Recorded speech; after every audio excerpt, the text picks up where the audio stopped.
हाँ, सबसे पहले हम ये ब्रह्मा और विष्णु वाला जो सवाल है उसको जरा पढ़ लेते हैं ऊपर से। બ્રહ્મા અને વિષ્ણુ 3:2ના પ્રમાણમાં નફો નુકસાન વહેંચી લેતા એક પેઢીના ભાગીદારો છે. તારીખ 31/3/2017ના રોજનું કાચું સરવૈયું અને હવાલા પરથી પેઢીના વાર્ષિક હિસાબો તૈયાર કરો. હા ને, તો પહેલાં જમા બાકી વાંચી લઈએ. જમા शेष पूंजी खाता मतलब मूड़ी खाता, पूंजी खाता ब्रह्मा विष्णु, कैपिटल अकाउंट.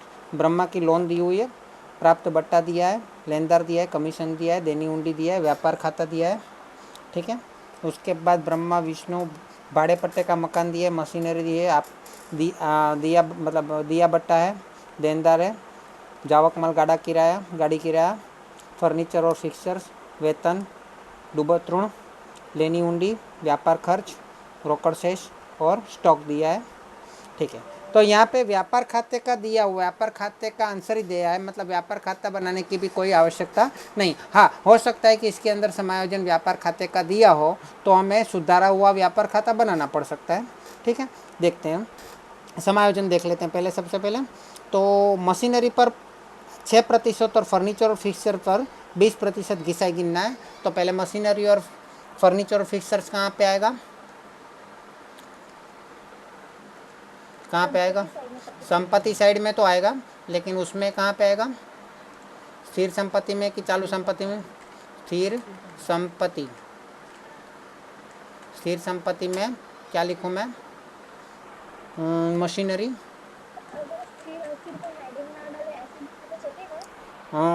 चलेगा, लेकिन जैसे मैं करवा रहा हूँ उस तरह से करोगे तो आपके लिए ज़्यादा फ़ायदा है.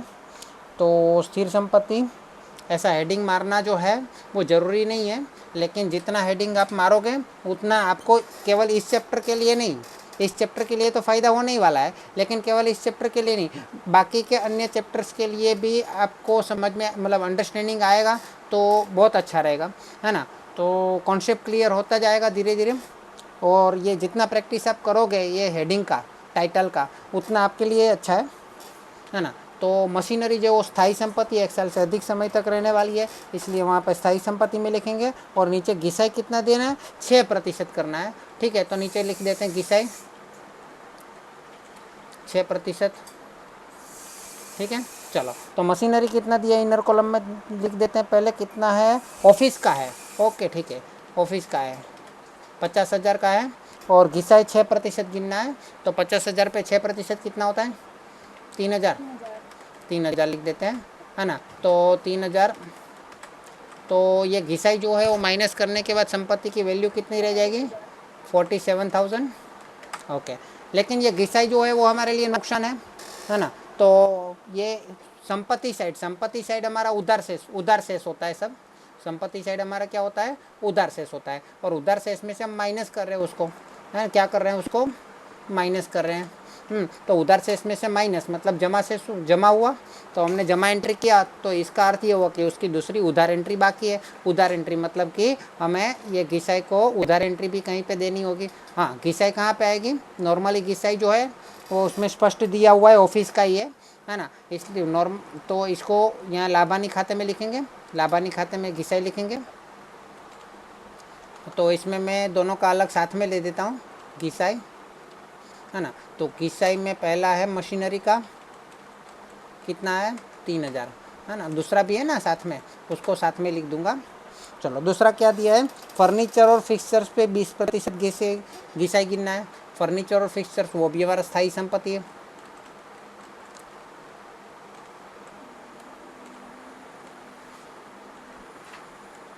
फर्नीचर और फिक्सचर्स, हाँ, फिक्सचर्स क्या होता है? तो फर्नीचर जो है एक नॉर्मल चीज़ है कि जो फर्नीचर को आप उसके स्थान चेंज कर सकते हो वो फर्नीचर है.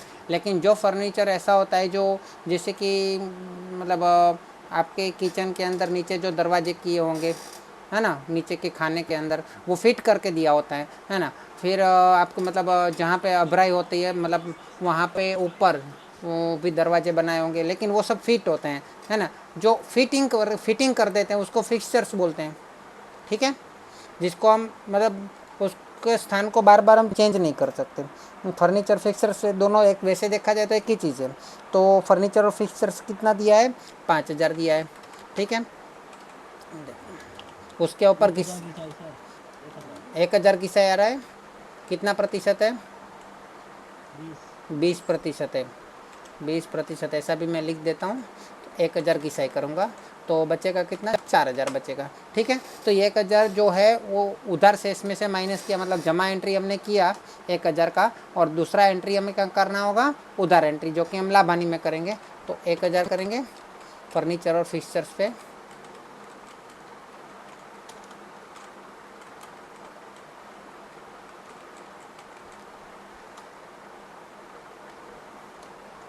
ठीक है। तो फर्नीचर और फिक्सचर्स की दूसरी एंट्री हो गई। हाँ, हमें याद रखना है कि जो भी हमारी कच्ची तलपट में है, हाँ, जो भी हमारी कच्ची तलपट या सकल तलपट में है, उसकी तो एक ही एंट्री होती है। उसके अलावा बाकी का कोई भी अमाउंट आप कहीं से लाते हो, है ना, उसकी 2 एंट्री होती है। जैसे कि मशीनरी 50,000 की रकम तो सकल तलपट में दिया था, और 5,000 फर्नीचर वो भी सकल तलपट में लिया, तो उसकी तो एक ही एंट्री करना है ना। लेकिन उसके अलावा घिसाई तो हमने ढूंढा, ये अमाउंट तो हमने ढूंढा, इसलिए उसकी 2 एंट्री करनी पड़ेगी, क्योंकि सकल तलपट तो बैलेंस हो गया है ना। लेकिन इसको इन सब दूसरी अमाउंट की वजह से वो इम्बैलेंस नहीं होना चाहिए, बैलेंस ही रहना चाहिए। और बैलेंस रखने के लिए एक उधार एंट्री होती है, तो दूसरी जमा एंट्री होती है। यहाँ पे भले उधार बाजू लिखा है हमने, है उधार बाजू में लिखा है, लेकिन माइनस किया है तो वो जमा एंट्री है, और यहाँ पे उधार बाजू में उधार एंट्री है। ठीक है, आगे देखते हैं। देनदार में से 500 डूबत ऋण अपलिखित करना है, हाँ, देवादार में 500 मांगडी वाળવાના चाहिए। इस एंट्री को हम लास्ट में करेंगे। ब्रह्मा और विष्णु ने अनुक्रमे 5000 અને 4000 वार्षिक पगार આપવાનો છે। ब्रह्मा और विष्णु को क्रमानुसार 5000 और 4000 वार्षिक वेतन देना है। तो ब्रह्मा और विष्णु, इसमें कोई चालू खाता नहीं है, ठीक है। तो उसको वेतन देंगे, तो वेतन देंगे तो धंधे के लिए क्या होगा, नुकसान होगा कि फायदा होगा, नुकसान होगा। धंधे के लिए नुकसान है, इसलिए हम इसको लाभानी वितरण खाते में क्यों लिखेंगे, क्योंकि वो साझेदार को देना है। तो वेतन जो है ब्रह्मा और विष्णु, ब्रह्मा का कितना वेतन देना है, 5000 सालाना देना है, तो ठीक है। और इसको 4000 सालाना देना है, तो ठीक है। 5 4 9000 हो गया, ओके। तो लेकिन इसमें से हमने इसको कुछ चुकाया है, 5000 में से कुछ दिया है, कहीं पे लिखा है कि कुछ चुकाया है, हाँ। सकल तलपट में देखो, ब्रह्मा को वेतन दिया है, कहीं पे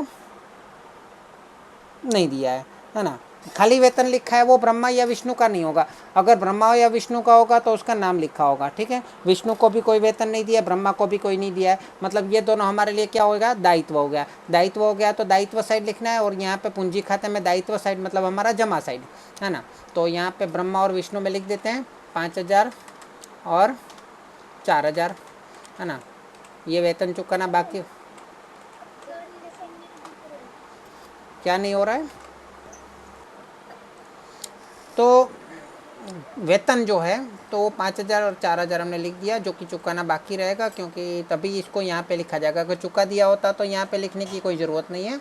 ये पूंजी खाता जो है वो आर्थिक चिट्ठे का ही एक भाग है, मतलब दायित्व या संपत्ति होगा तो ही इसी में लिखेंगे, ठीक है। और यहाँ पे जमा शेष है, और उसकी दूसरी एंट्री यहाँ पे उधार बाजू लिखी है, वहाँ पे जमा एंट्री लिखी है, तो यहाँ पे वो बैलेंस रहेगा। कोई भी समायोजन करने के बाद चेक कर लेने का कि बैलेंस हो रहा है कि नहीं हो रहा है, ठीक है। उसके बाद देखते हैं 500 कमीशनना મળવાના बाकी है। 500 कमीशन का मिलना बाकी है। मिलना बाकी कमीशन है, तो पहले कमीशन को ढूंढते हैं कितना एक्चुअल में कितना मिलना चाहिए था, उसमें से कितना मिलना बाकी है। तो जमा शेष में लिखा है 2500, 2500 मिल चुका है ना। तो लाभानी खाते में लिखेंगे, मिल चुका है नहीं, 2500 मिलना था, तो कमीशन कितना है 2500, उसमें से मिलना बाकी कितना है 500 मिलना बाकी है।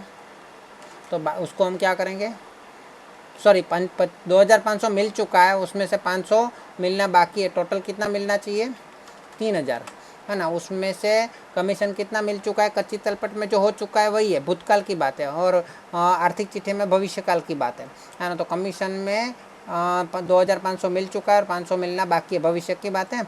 तो ये 500 हमने जमा शेष में प्लस किया है, क्या किया हमने 500 जमा शेष में प्लस किया है, ठीक है।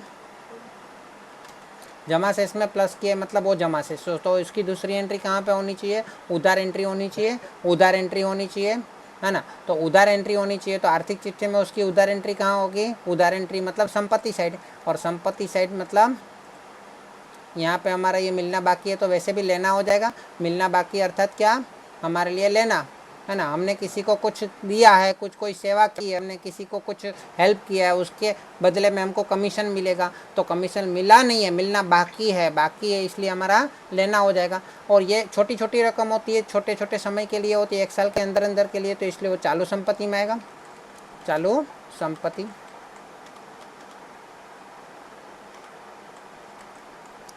चालू संपत्ति में मिलना बाकी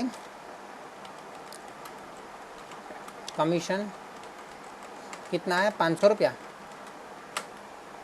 ओके, तत्पश्चात पगाરના 3000 ચૂકવવાના बाकी है, पगाરના वेतन के 3000 चुकाना बाकी है। तो एक्चुअली वेतन कितना चुका दिया अभी तक हमने, अभी तक कितना वेतन चुकाया वो दिया हुआ है 7500।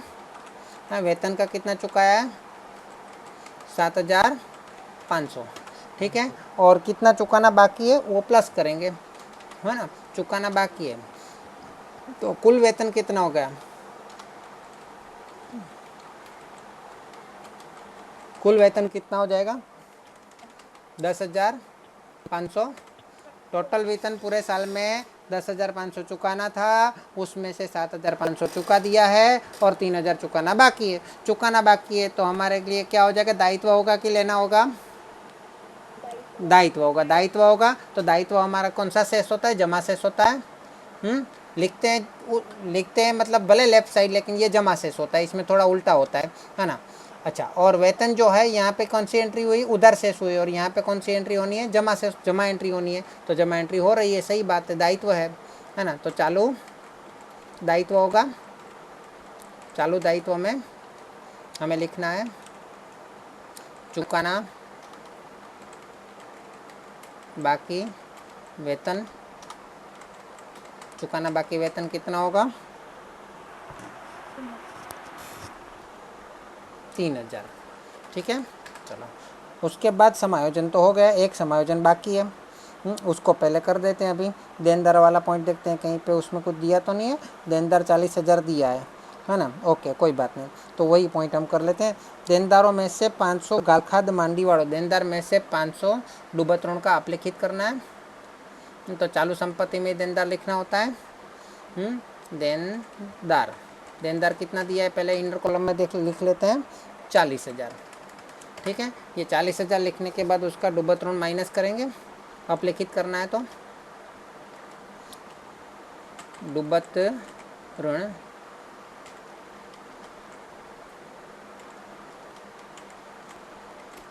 अपलिखित करना है ना। रिटर्न ऑफ, इंग्लिश में क्या बोलेंगे, रिटर्न ऑफ बोलते हैं। क्या बोलते हैं इंग्लिश में, अपलिखित करना मतलब इंग्लिश में रिटर्न ऑफ, है ना। तो माइनस करने के बाद कितना आएगा, यहाँ पे और कोई समायोजन नहीं है तो डायरेक्ट बाहर लिख देते हैं 39,500। रिटर्न ऑफ करना है, अपलिखित करना है मतलब मांडी बाड़वाना है। मतलब इतना पैसा हमें कम मिलेगा, ऐसे पहले से हमने मान लिया कि देनदार 40,000 है, उसमें से 500 रुपया तो मिलने वाला है ही नहीं। वो कोई उसका हमें पता है कि ये 500 रुपये वाला जो देनदार है वो बहुत टाइम से पैसा नहीं दे रहा है, तो मुझे अभी नहीं लगता है कि वो पैसा देगा, है ना। तो उसको हमने अपलिखित कर दिया कि 500 कम मिलेगा, तो हमको कितना मिलेगा, 39,500, ऐसा हमने मान लिया, ठीक है। तो ऐसा तो हमने मान लिया, तो यहाँ पे तो हमने लिख दिया। अभी ये 500 रुपया जो हमें नहीं मिलने वाला है, तो वो हमें मतलब ऐसा तो हम सोच सकते नहीं कि भाई वो नुकसान भी तो हुआ हमारा, है ना। तो पहले का, अभी तक का कितना नुकसान हुआ था पहले वो लिखो, डूबत ऋण अभी तक का कितना नुकसान था, अभी तक का कितना नुकसान था, शक्ल तलपट में देखो डूबत ऋण दिया है, अभी तक का 1200 तो नुकसान था ही, है ना। अलग से ये दूसरा डूबत ऋण मतलब मतलब अभी अलग से ये 500 रुपया और नहीं मिलने वाला है ना। वो भी हमने पहले से सोच के रखा, और नहीं मिलने वाला है वो भी सोच के रखा, तो उसको भी उसमें प्लस कर देते हैं। मतलब टोटल नुकसान कितना हो गया, 1200 प्लस 500, 1700, है ना। डूबत ऋण अनामत यहाँ पे जमा शेष में कुछ दिया है, डूबत ऋण अनामत नहीं दिया है। तो अगर डूबत ऋण अनामत हमने इसमें से रखा होता 1700 में से, हाँ, तो इतना हमारा नुकसान घट जाता है, लेकिन यहाँ पे कोई नुकसान घटने वाली बात नहीं है, तो यहाँ पे एंट्री दे दूँ 1700। ठीक है, चलो आगे देखें। चलो अभी हमें क्या करना है, समायोजन खत्म हो जाने के बाद कुछ छुपे हुए समायोजन होते हैं, उसको हमें जासूस की तरह पकड़ना है ना। तो कहीं से भी छोटे छोटे सुराग मिल जाते हैं, जैसे कि ब्रैकेट दिया होता है, परसेंटेज दिया होता है, तारीख दिया होता है ना। तो ऐसा कुछ भी आपको नॉर्मल अक्षर से अलग दिख जाए तो वो सुराग से हमें आपको पता चल जाएगा कि यहाँ पे कुछ छुपा हुआ समायोजन है। जैसे कि यहाँ पे जमा साइड में हम देखते जाए तो ब्रह्मा की लोन दी है, तो ब्रह्मा तो हमारा साझेदार है, लेकिन ब्रह्मा की लोन जो है वो साझेदार के हिसाब से नहीं गिनना है, खाली उसका प्रतिशत समझना है कि अगर साझेदार की लोन है तो उसके ऊपर कितना ब्याज गिनना है, अगर नहीं दिया है तो 6%, वो याद रखना है। तो ब्रह्मा की लोन कितना दी है, 50,000 की लोन है, तो लोन तो हम सीधा लिख सकते हैं, ब्रह्मा की लोन है ना, साझेदार की लोन है तो वो दीर्घकालीन लोन ही होगी, है ना। तो चालू दायित्व नहीं होगा, वो कौन सा होगा, बिन चालू दायित्व। ठीक है, तो बिन चालू दायित्व के अंदर ब्रह्मा की लोन,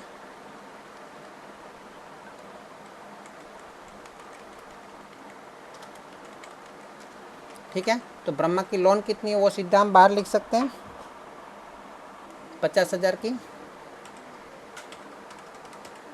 उसका ब्याज जो अलग से भी हम गिन सकते हैं और उसमें ऐड भी कर सकते हैं। नॉर्मली क्या होता है, उसका ब्याज जो 1 साल के अंदर अंदर चुका देना होता है, इसलिए हम उसका ब्याज चालू खाते में लिखते हैं, है ना। लेकिन कभी क्या होता है कि उसके ब्याज में उसमें ऐड कर देना होता है, तो हाँ इसी में ऐड कर देते, सॉरी इसी में ऐड कर देते, क्योंकि वो इतना लोन की रकम बढ़ जाएगी फिर।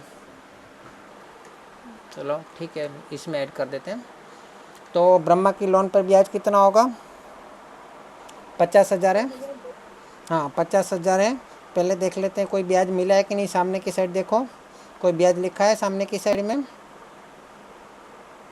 कोई नहीं लिखा है ना, ओके, कोई ब्याज नहीं दिया है। तो ब्रह्मा की लोन 50,000 है, उसके ऊपर 6% की दर से कितना ब्याज होगा,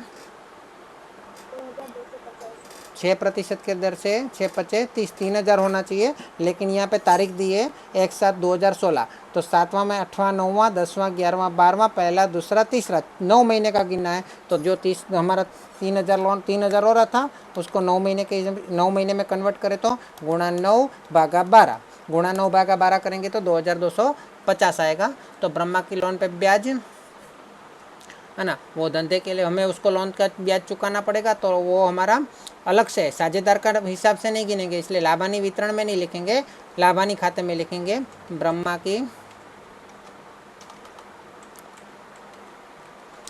लोन पर ब्याज।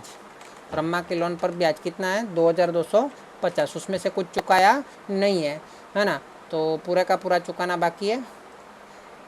तो इसको थोड़ा नीचे लिख देता हूँ मैं, और यहाँ पे लिख देता हूँ चुकाना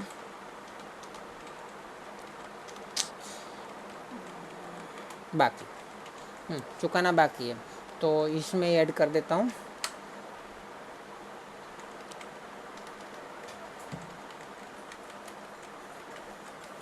ब्याज। साल ख़त्म हो गया तो इसमें ऐड कर सकते हैं, ठीक है, तो ऐड कर देते हैं, ठीक है, ओके। उसके बाद क्या दिया है, अच्छा दूसरा कोई आपको काम मिल रहा है, हाँ बोलो। हाँ साझेदार की लोन पे 6% गिनना होता है, तो 6% 3,000 तो आ रहा है, लेकिन वो लोन उसने स्टार्टिंग से नहीं लिया था, उसने कौन सी तारीख पे लिया था लोन, देखो तारीख दी हुई है, हाँ, तो उसके बाद उसने वो लोन का पैसे का कितने महीने तक यूज़ किया, तो ये साल ख़त्म होने तक तो यूज़ किया ही, अभी तक उसने पैसा वापस नहीं लौटाया, तो कितने महीने हो रहा है, गिनो, 7वां से गिनेंगे क्योंकि पहली तारीख है, 7 8 9 10 11 12 1 2 3 9 महीना हुआ। तो अभी जो 30,000 आ रहा था वो तो 12 महीने का ब्याज आता है, क्योंकि जो प्रतिशत होता है 6%, वो 12 महीने का प्रतिशत होता है ना, सालाना प्रतिशत होता है। तो यहाँ पे उसको 9 महीने में कन्वर्ट करना है, तो क्या करेंगे, जो 30,000 आया 3,000 आया था ना, हाँ 3,000 को 9 × 9 करेंगे, भागा 12 करेंगे, या हाँ, या फिर सिंपल तरीका है, 3,000 जो है वो 12 महीने का है, तो 1 महीने का कितना होगा? 3,000 भागा 12 करो,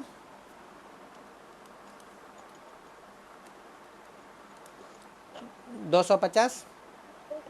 हाँ, ये 1 महीने का हो। अभी 9 महीने में 9 महीने का कितना होगा? गुणा 9 करो, करेक्ट। ठीक है, चलो आगे बढ़े। उसके बाद देखते हैं हम उधार बाकी। उधार बाकी में देखते हैं भाड़ा पट्टानो मकान दिया है। भाड़े पट्टे का मकान है। भाड़े पट्टे का मकान मैंने पहले भी समझाया था कि भाड़े पट्टे का मकान होता है, उसका भाड़ा हम एक साथ में दे देते हैं पहले एडवांस में, और एडवांस में पूरा 10 साल का भाड़ा तो हमने दे दिया, 10 साल के लिए है। और 1/4/2016 को मतलब यही साल में स्टार्टिंग में लिया था। देखो 31/3/2017 है, शुरू कब हो रहा है? 1/4/2016 को शुरू होगा, तो ये वही तारीख दी हुई है, 1/4/2016। तो इसी साल के स्टार्टिंग में हमने भाड़े पट्टे पे लिया था। कितना रुपया दिया था? कितना भाड़ा दिया था हमने 10 साल का? 10 साल का भाड़ा कितना दिया था? 60,000 भाड़ा दिया था, है ना। तो 10 साल का भाड़ा हमने दिया था भाड़े पट्टे का मकान। भाड़े पट्टे का मकान 10 साल का भाड़ा दिया 60,000, है ना। 10 साल का भाड़ा 60,000 दिया, तो हम अभी तो हमने कितना साल ख़त्म किया? 1 साल ख़त्म किया। तो भाड़े पट्टे का मकान का हमने कितने साल का यूज़ किया? 1 साल का यूज़ किया। तो 10 साल का 60,000 हो रहा है, तो 1 साल का कितना अपलिखित करना पड़ेगा? अपलिखित भाड़ा, क्या बोलेंगे? अपलिखित भाड़ा, है ना। 6,000 माइनस कर देंगे, है ना। तो इतना एक्चुअली नुकसान, खर्च तो हमने पहले ही कर दिया है, लेकिन नुकसान हम नहीं गिनेंगे उसको, है ना, क्योंकि उतना हमें धीरे धीरे यूज़ होने वाला है, उसको संपत्ति गिनेंगे। अभी पहले 60,000 की संपत्ति थी, उसमें से 6,000 का नुकसान हुआ, और 54,000 की संपत्ति अभी हमारे पास है, क्योंकि उसका हमें फ़ायदा मिलने वाला है और 9 साल तक मिलने वाला है। ठीक है, तो ये 6,000 का अपलिखित भाड़ा है, उसको हम घिसाई के साथ ही लिख देते हैं। इसको घिसाई का तो टोटल अलग ही कर देंगे, लेकिन उसके नीचे लिख देते हैं अपलिखित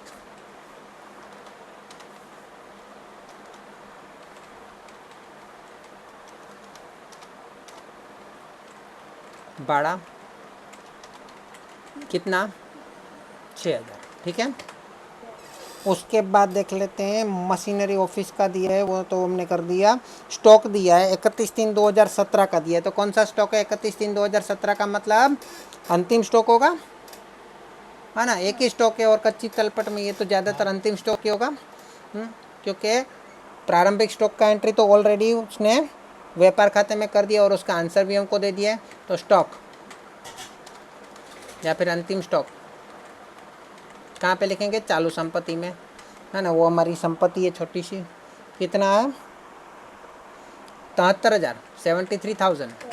ओके, चलो अब आगे बढ़ते हैं। तो यहाँ पे ये हो गया अभी, हाँ, तो अंतिम स्टॉक हो गया बस। उसका अभी 1 बाय 1 देखते जाते हैं। पहले जमा साइड से देखेंगे। ब्रह्मा और विष्णु की पूंजी लिखना बाकी है ना। यहाँ पे कोई पूंजी पे ब्याज वो सब नहीं था, तो लिख देते हैं शेष आगे लाए। ठीक है, कितना है? 55,000 ब्रह्मा का और 45,000 विष्णु का। और आहरण दिया हुआ है, आहरण हम उधर बाजू लिखेंगे। आहरण ब्रह्मा का कितना है? 5,000 और विष्णु का 5,000। ठीक है, उसके बाद ब्रह्मा की लोन हो गई। प्राप्त बट्टा 400 रुपया। प्राप्त बट्टा लिखना पड़ेगा। प्राप्त बट्टा कितना है? 400 रुपया। उसके बाद है लेनदार। लेनदार कहाँ पे आएगा? चालू दायित्व में आएगा, है ना। हर एक जमा से हम लिख रहे हैं ज़्यादातर 25,000। ठीक है, उसके बाद क्या है? कमीशन लिखा है, वो एंट्री हो गई, हमने कर ली। देनी उंडी, देनी उंडी भी हमारा जमा शेष है। लेनदार व्यक्ति का नाम है इसलिए लेनदार है, लेकिन है तो हमारा देना, और देनी उंडी भी देना ही है ना, लेकिन वो कागज़ स्वरूप में है, इसलिए उसको हुंडी नाम दिया है। देनी उंडी 5,000। व्यापार खाता 97,250। तो व्यापार खाता भी व्यापार खाते में लिखने की ज़रूरत ही नहीं है, है ना। व्यापार खाता यहाँ पे कौन सी जमा शेष दिया है तो सीधा हमको लाभ मिल गया, तो सीधा उसकी जगह पे हमने ऊपर एक लाइन छोड़ के ही रखी थी वे उसको लिखने के लिए 97,250, है ना। तो वो क्या है, व्यापार खाता या फिर उसको बोल सकते हैं सकल लाभ, है ना, या फिर उसको बोल सकते हैं व्यापार खाता। ठीक है, व्यापार खाते का जो सकल लाभ था उसका एंट्री आ गया। उसके बाद देखते हैं उधार शेष। उधार शेष में आहरण तो हमने लिख दिया, भाड़े पट्टे का मकान लिख दिया, मशीनरी लिख दिया। दिया बट्टा, दिया बट्टा मतलब हमारे लिए नुकसान है। दिया बट्टा कितना है, दिया बट्टा 350। ओके, उसके बाद देनदार हो गया। जावक माल गाड़ी किराया, जावक माल गाड़ी किराया में व्यापार खाता में नहीं आता है क्योंकि वो बिक्री का खर्च है, और बिक्री का खर्च हमेशा लाभानी खाते में आता है। जावक माल गाड़ी किराया, ठीक है, कितना है 1200। ठीक है, उसके बाद क्या है, फर्नीचर और फिक्सचर्स हो गया, पगार वेतन हो गया, डूबतरण हो गया। डूबतरण बाकी है, क्या हो गया ना। ओके, लेनी उंडी बाकी है। लेनी उंडी मतलब हमारा देनदार के जैसा ही है।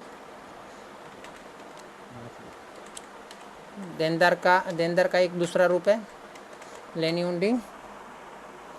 20,000 कागज रुपए। उसके बाद व्यापार खर्च, व्यापार खर्च मतलब बिक्री करने का या व्यापार करने का खर्च। खर्च तो नुकसान होता है तो उधर बाजू ही लिखेंगे 5,900।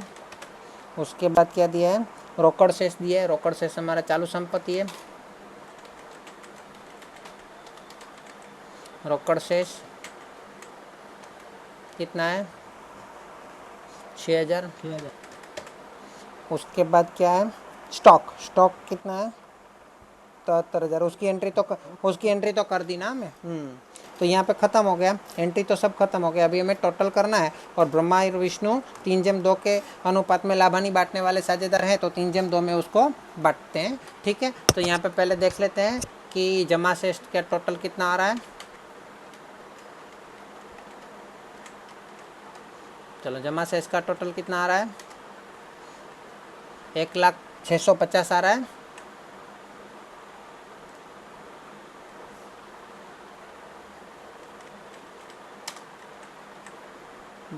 बराबर, इसमें से मुझे माइनस करना है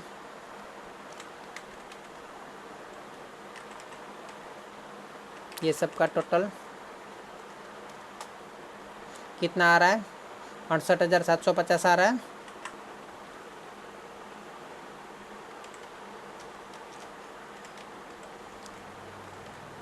शुद्ध लाभ कहाँ पे ले जाना है, शुद्ध लाभ को लाभ हानि वितरण खाते। ठीक है, तो ये 68,750 यहाँ पे लेके आए। लाभानी खाते से लाए,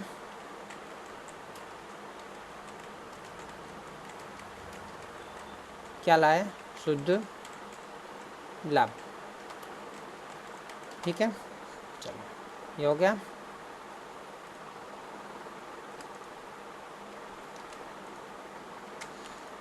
चलो, उसके बाद इसका टोटल करें तो 68,750 आ रहा है। उसमें से 9,000 को माइनस करें,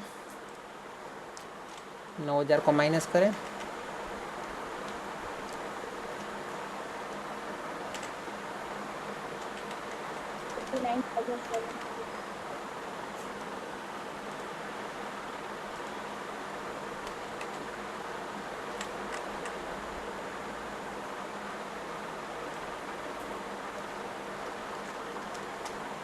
$59,750 आ रहा है। ओके, ये क्या है, वितरण पात्र लाभ।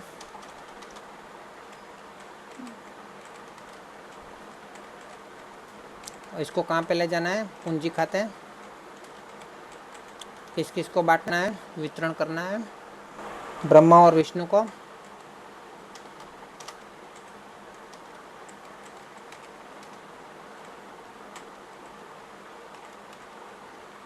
चलो, 3:2 में बांटना है, तो 3 और 2 कितना होता है, टोटल 5 होता है। है ना। तो पहले उसको 5 से डिवाइड कर दो, 59,750 को 5 से डिवाइड कर दो। डिवाइड करने के बाद गुणा 3 करो और बराबर दबाओ। उसके बाद खाली 2 दबाओ और बराबर दबाओ, है ना। पहले क्या करना है, फिर से मैं बोल रहा हूँ, 59,750 डिवाइडेड बाई टोटल कितना होता है, 3/2 का 5 होता है, उससे डिवाइड करो, बराबर दबाना है। उसके बाद गुणा 3 करना है, क्योंकि पहले 3 वाला आंसर चाहिए, बराबर दबाना है और लिख देना है 35850। उसके बाद केवल आपको कैल्शियम में 2 दबा के बराबर दबाना है, तो आपको 23900 आंसर आ गया। मुझे बताओ यस और नो। ओके, 35,850 और 23,900 पूंजी खाते में जमा से ले जाएंगे। 35,850 और 23,900। Are you clear? चलो, अभी ये पूंजी खाते का टोटल करें तो यहाँ पे टोटल तो मिल गया मुझे, है ना। आहरण है तो उसको माइनस कर दें। चलो, बराबर इसमें से मुझे माइनस करना है,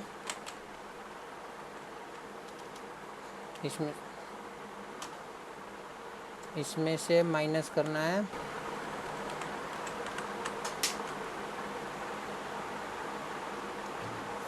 ये वाला 90,850 आ रहा है, और इसी तरह इसमें भी है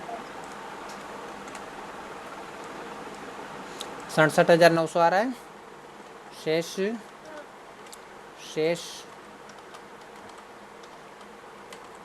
आगे ले गए, ठीक है। चलो, इस शेष को कहाँ पे ले जाएंगे, चालू खाता तो है, आएगा ही नहीं इसमें, तो इस शेष को ले जाएंगे यहाँ पे। पहले लिखेंगे पूंजी, तो पूंजी में किसकी, पहले ब्रह्मा की,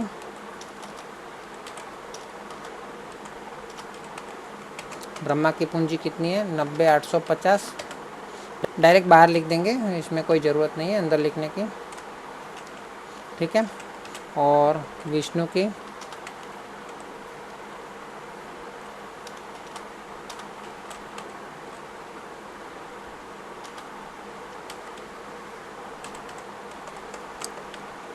67,900। अभी दोनों साइड का टोटल करते हैं, कितना आ रहा है चेक करते हैं। 2,44,000 सेम आ गया आंसर। ओके, ये आपका सवाल ख़त्म हुआ। क्योंकि हर एक समायोजन की मतलब एक्स्ट्रा टॉपिक की हमने 2 एंट्री करके उधर जमा दोनों एंट्री करके उसको बैलेंस रखा, इसलिए यहाँ पे दोनों साइड टोटल सेम आ गया, ठीक है। 2,44,000।